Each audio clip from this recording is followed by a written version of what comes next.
Hello students, this is Praveen और आज हम लोग डेराइव्ड यूनिट्स देखने जा रहे हैं। पिछले लेक्चर में हम लोगों ने देखा था कि डेराइव्ड यूनिट्स कैसे लिखा जाता है, कुछ जनरल इंफॉर्मेशंस की बात की थी। आज हम लोग उसमें कुछ एग्जांपल्स देखेंगे। सबसे पहले हम लोग एरिया लेते हैं, है ना? अब देखो, मुझे एरिया लिखना है और मैंने रेक्टेंगल का एरिया लिखा L into B, length into width. Circle का एरिया लिखा मैंने पाई आर स्क्वायर, स्क्वायर का लिखा मैंने 4 पाई आर स्क्वायर। इन सब में एक बात कॉमन है, यहां देखो ये भी लेंथ है और ये भी लेंथ है, यानी लेंथ इंटू लेंथ, लेंथ का स्क्वायर। पाई एक नंबर है और यहाँ रेडियस का स्क्वायर यानी लेंथ का स्क्वायर। 4 पाई यहाँ नंबर है लेकिन यहाँ रेडियस का स्क्वायर यानी लेंथ का स्क्वायर। यानी एरिया किसी भी बॉडी का ले लें, होगा क्या, वो लेंथ का स्क्वायर होगा, है ना। सो हमें यहां देखने को क्या मिला कि एरिया क्या होता है, लेंथ का स्क्वायर होता है। So area is length square. अगर मैं इसका यूनिट लिखने जाऊं तो मैं क्या लिखूंगा, लेंथ का यूनिट मीटर और उसका स्क्वायर हो गया मीटर का स्क्वायर। इसी तरह अगर मैं वॉल्यूम ले लूं तो तुम क्या देखते हो, वॉल्यूम कैसे भी वॉल्यूम ले लो। अगर क्यूबॉइड का वॉल्यूम लेते हो तो L into B into H लिखते हो, so length into length into length. अगर तुम स्फेयर का वॉल्यूम लिखते हो तो 4/3 पाई आर क्यूब लिखते हो। अगर सिलेंडर का लिखते हो तो तुम लिखते हो पाई आर स्क्वायर इंटू एच लिखते हो। इन सब में एक बात कॉमन है कि ये सब के सब क्या है, लेंथ के पावर 3 है, लेंथ क्यूब्ड है ना। Length into length into length, ये नंबर है रेडियस का क्यूब यानी लेंथ क्यूब, स्क्वायर रेडियस का स्क्वायर इंटू हाइट यानी लेंथ स्क्वायर इंटू लेंथ यानी लेंथ क्यूब। यानी वॉल्यूम कैसा भी होगा, क्या होगा, लेंथ का पावर 3 होगा, लेंथ क्यूब्ड ही होगा। इसलिए इसका जो हम लोग एसआई यूनिट लिखेंगे क्या होगा, मीटर का क्यूब होगा, है ना।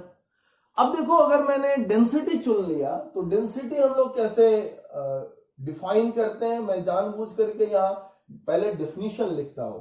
डेंसिटी हम लोग डिफाइन करते हैं मास पर यूनिट वॉल्यूम। ये हम लोग पिछले लेक्चर में ये सब देखे थे कि कैसे इस सब का लिखा जाता है। तो यहां पर दो टर्म आ गया, दो फिजिकल क्वांटिटी इन्वॉल्व हो गया, एक हो गया मास और दूसरा हो गया वॉल्यूम।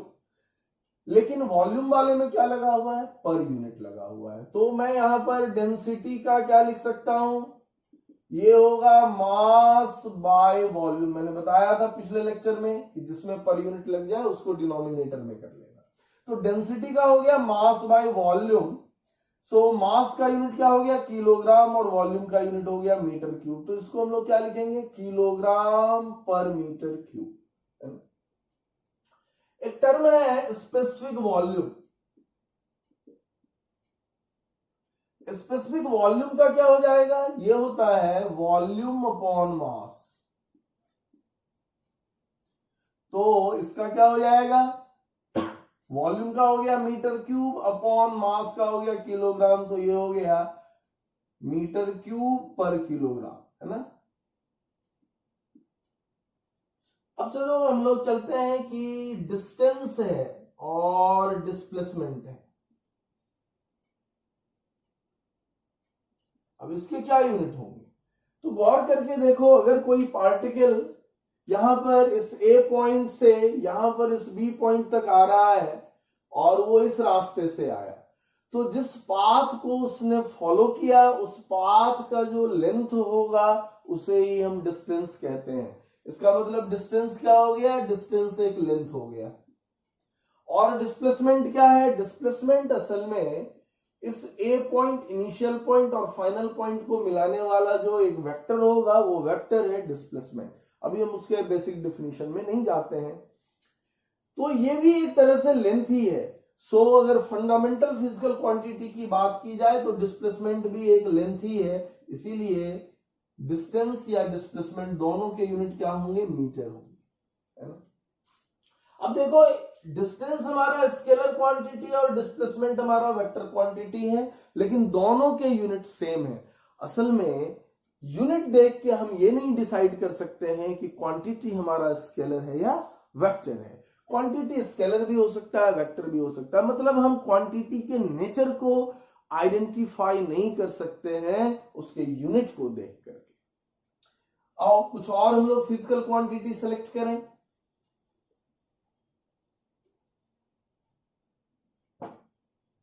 हम लोग एक क्वांटिटी लेते हैं स्पीड, और एक ओवरऑल डेफिनेशन जो हमें स्पीड के बारे में पता है वो क्या है, it is distance by time. अभी हम लोग इसके फाइन डेफिनेशंस पे नहीं जा रहे हैं क्योंकि जितना से यूनिट निकल जाएगा वैसा ही हम लोग कंसीडर कर रहे हैं। So speed is distance upon time, तो ये क्या हो जाएगा, मीटर बाय सेकेंड, तो ये हो जाएगा मीटर पर सेकेंड, है ना।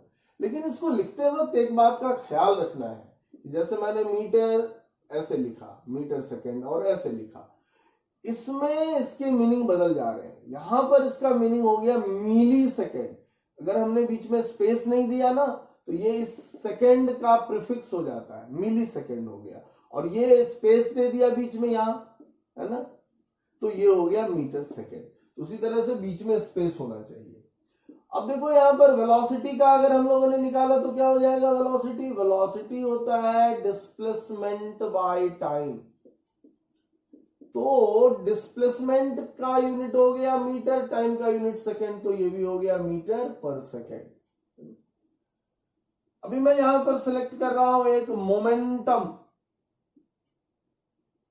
तो मोमेंटम हम लोग डिफाइन करते हैं पी से, ये होता है मास इनटू वेलोसिटी, है ना।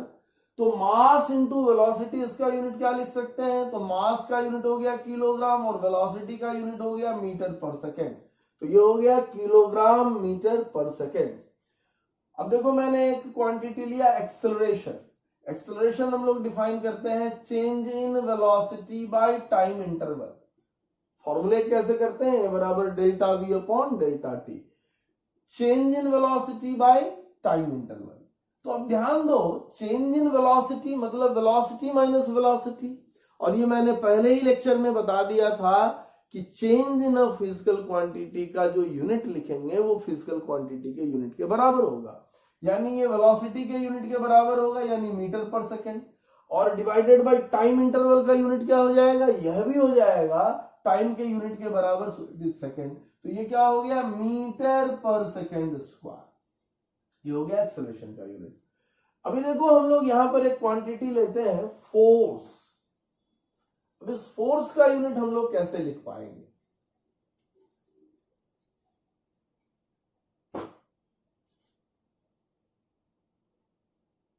फोर्स को मैं यहां दो डेफिनेशन से लिखता हूं।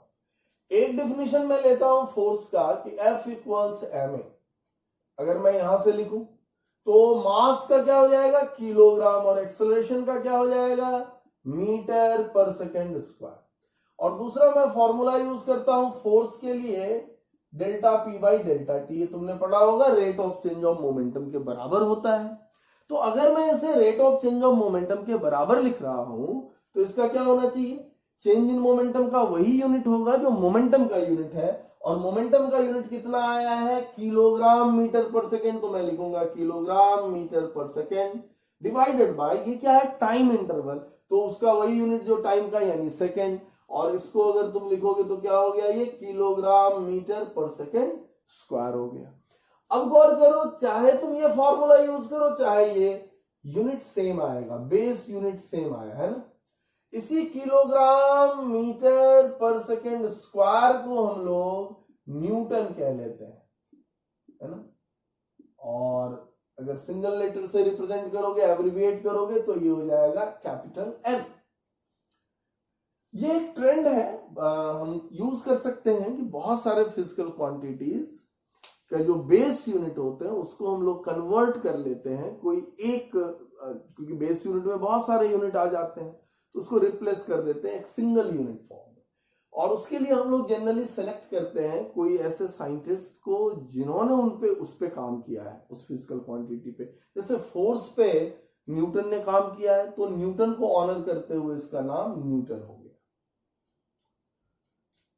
अभी मैं यहां पर फोर्स से लेकर के बहुत सारे फिजिकल क्वांटिटी को कोरिलेट कर सकता हूं जिसमें फोर्स इन्वॉल्व है।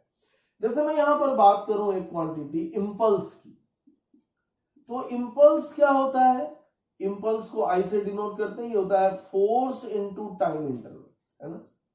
दूसरा एक क्वांटिटी मैं ले रहा हूं यहां पर वर्क, वर्क क्या होता है? ये होता है फोर्स इनटू डिस्प्लेसमेंट, है ना, तुमने पढ़ा होगा FS, force into displacement.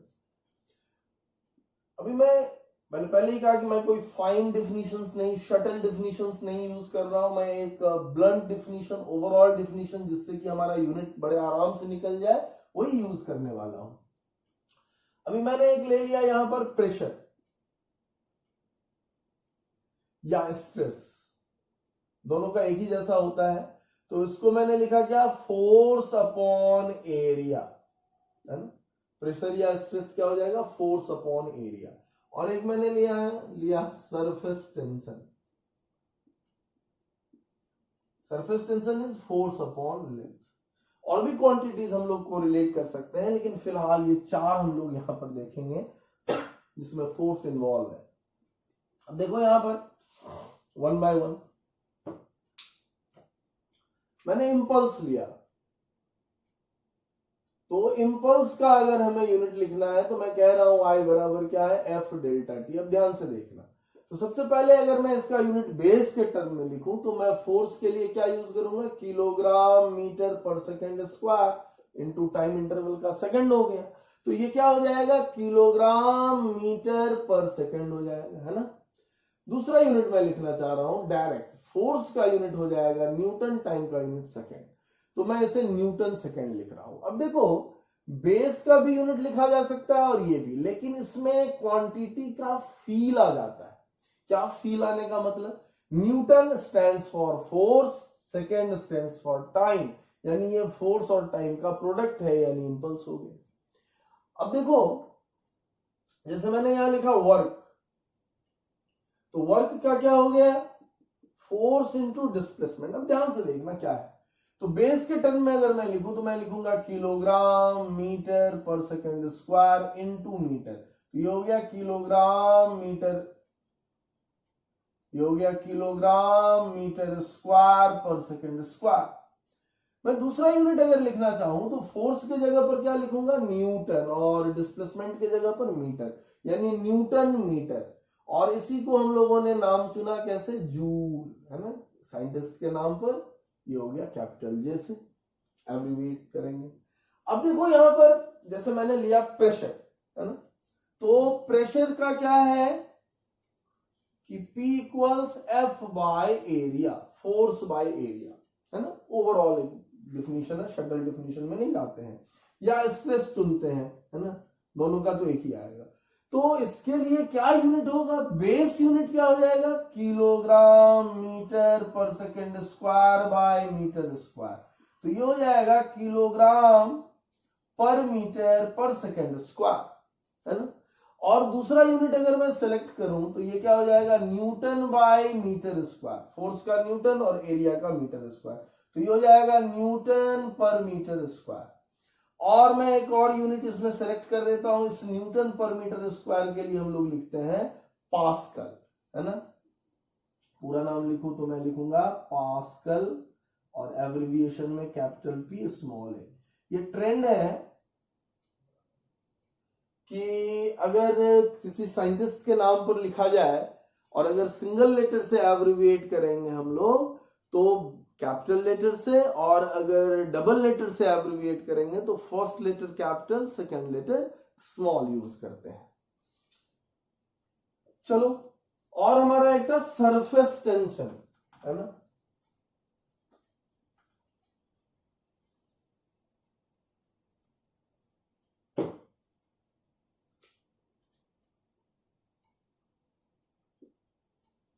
Surface tension के लिए हम लोग क्या लिखते हैं? Force upon length. तो अगर मैं बेस के टर्म में लिखूं तो मैं लिखूंगा kilogram metre per second square by metre, metre metre cancel हो गया, किलोग्राम पर सेकेंड स्क्वायर हो जाएगा यूनिट। और अगर मैंने दूसरा तरीका अपनाया कि फोर्स के लिए न्यूटन और लेंथ के लिए मीटर लिखा तो क्या हो गया? ये न्यूटन पर मीटर, है ना। तो ये भी सही है, लेकिन इसमें ज्यादा फील आता है ना, क्वांटिटी का नेचर, क्वांटिटी एक्सप्लेन हो जाता है, इसलिए हम लोग इसको प्रेफर करते हैं। अब जैसे मान लो मैंने लिखा पावर, एनर्जी। अब एनर्जी का क्या यूनिट लें कोई एक सेलेक्ट पहले करते हैं, काइनेटिक एनर्जी। काइनेटिक एनर्जी जानते हैं हम लोग क्या होता है, हाफ mv²। अब देखो इसका अगर यूनिट लिखना है तो मैं यहाँ क्या कर सकता हूं, देखो ध्यान से, हाफ नंबर है, नंबर का कोई यूनिट नहीं होता है, मास, मास का क्या हो गया किलोग्राम, और v स्पीड है, सो मीटर पर सेकेंड का स्क्वायर कर दे तो हो गया kilogram metre square per second square, है ना। So it is kilogram metre square per second square. अब ये हम लोग जानते हैं ये क्या है, जूल है ना, तो इसलिए काइनेटिक एनर्जी का यूनिट जूल हो जाता है। So any kind of energy in fact it is joule, है ना। तुम किसी भी रूप का एनर्जी ले लो, किसी भी फॉर्म का एनर्जी ले लो, सबके यूनिट क्या होंगे, जूल होंगे एसआई में।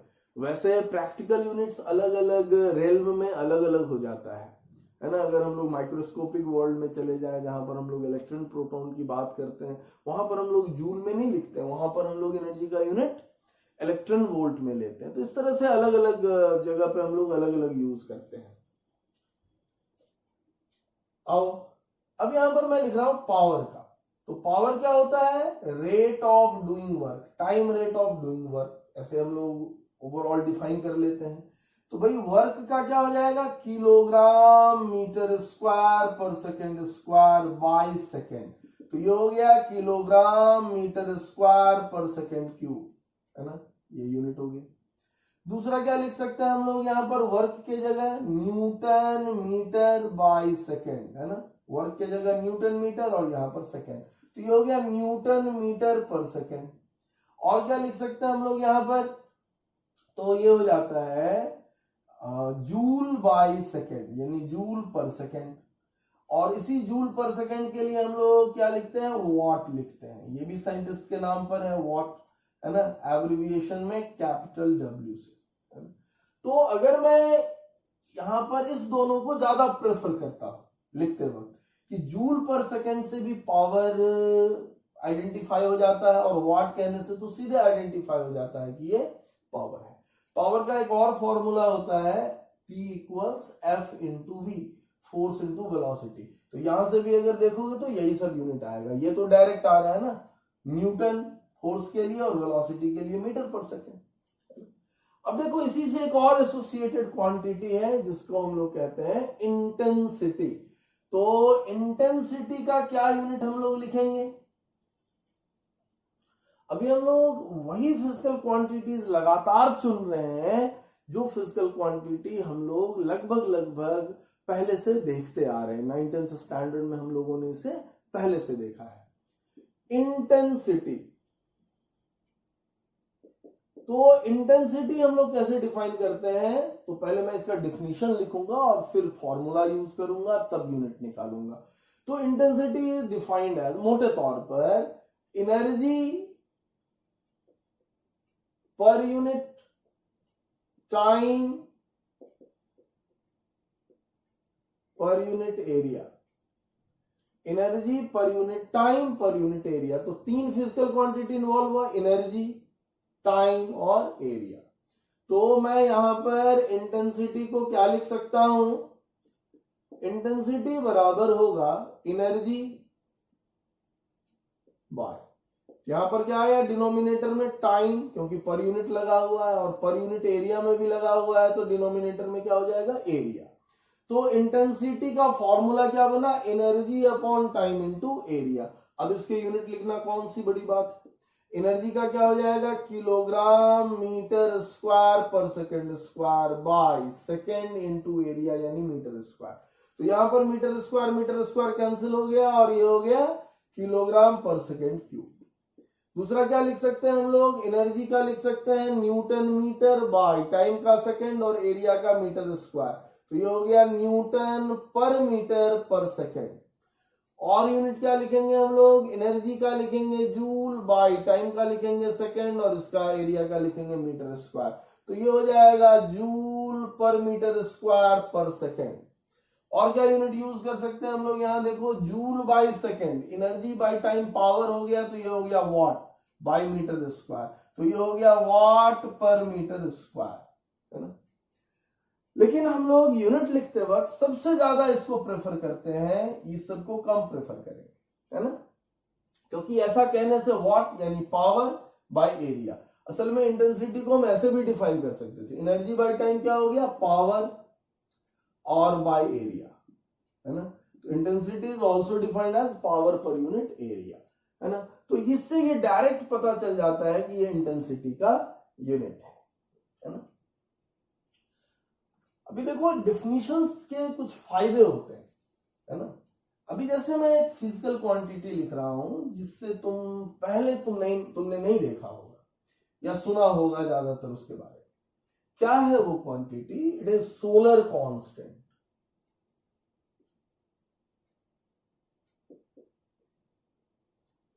अब मैं अगर इसे डिफाइन करूं तो इसका एक ओवरऑल डिफिनीशन ये है, solar energy incident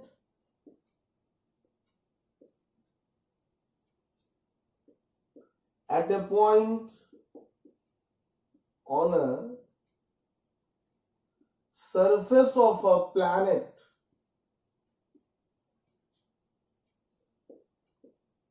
per unit time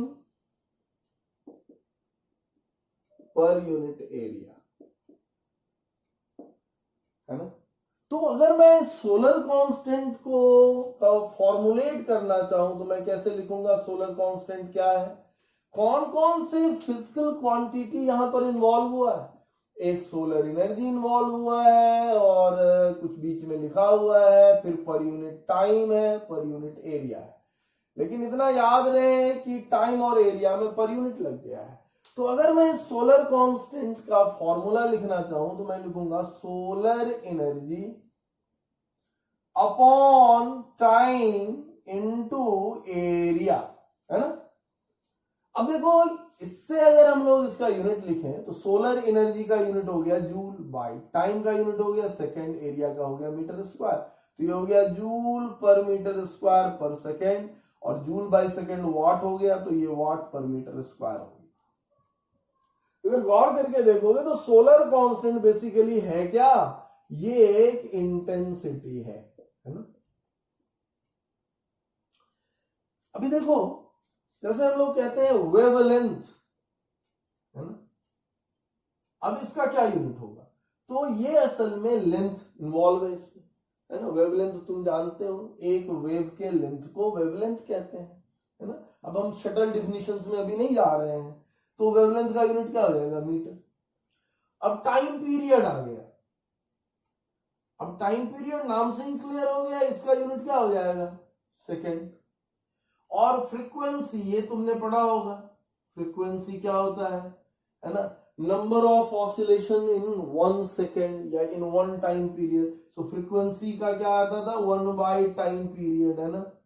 तो अगर ये 1 बाय टाइम पीरियड आ गया तो इसका क्या हो जाएगा, सेकेंड इनवर्स। और इसी सेकेंड इनवर्स को यहां पर हम लोग हर्ट्ज कह देते हैं, है ना। अगर पूरा नाम लिखना है तो ये है HERTZ, हर्ट, और उसका एब्रिविएशन क्या है, HZ। देखो कैपिटल लेटर फिर स्मॉल लेटर। तो ऐसे बहुत सारे फिजिकल क्वांटिटीज हैं जिनके यूनिट हम लोग बड़े आराम से लिख सकते हैं, है ना। तो आज के लेक्चर में हम लोगों ने सिर्फ उन्हीं फिजिकल क्वांटिटी को ओवरऑल सिलेक्ट किया है जिनके बारे में हमें पता है। सिर्फ एक आध मैंने जैसे सोलर कांस्टेंट सिर्फ ये दिखाने के लिए कि ये रिजेंबल कर रहा है इससे, है ना। तो हमें डेफिनेशन अगर याद रहता है तो हम बड़े आराम से लिख सकते हैं। अब है कि पूरे फिजिक्स में तो बहुत सारे फिजिकल क्वांटिटीज हैं, मैंने उन्हें बिल्कुल सिलेक्ट नहीं किया, है ना। तो क्या मैं उनके यूनिट नहीं लिख सकता हूं, बिल्कुल लिख सकते हैं। अगर तुमको डिफिनीशंस पता हो तो फिजिक्स पढ़ोगे जब, तब तो तुम्हें सारे डिफिनीशंस पता रहेंगे, तो उनके यूनिट लिखना कोई मुश्किल काम नहीं है ना। इस लेक्चर में हम लोग इतना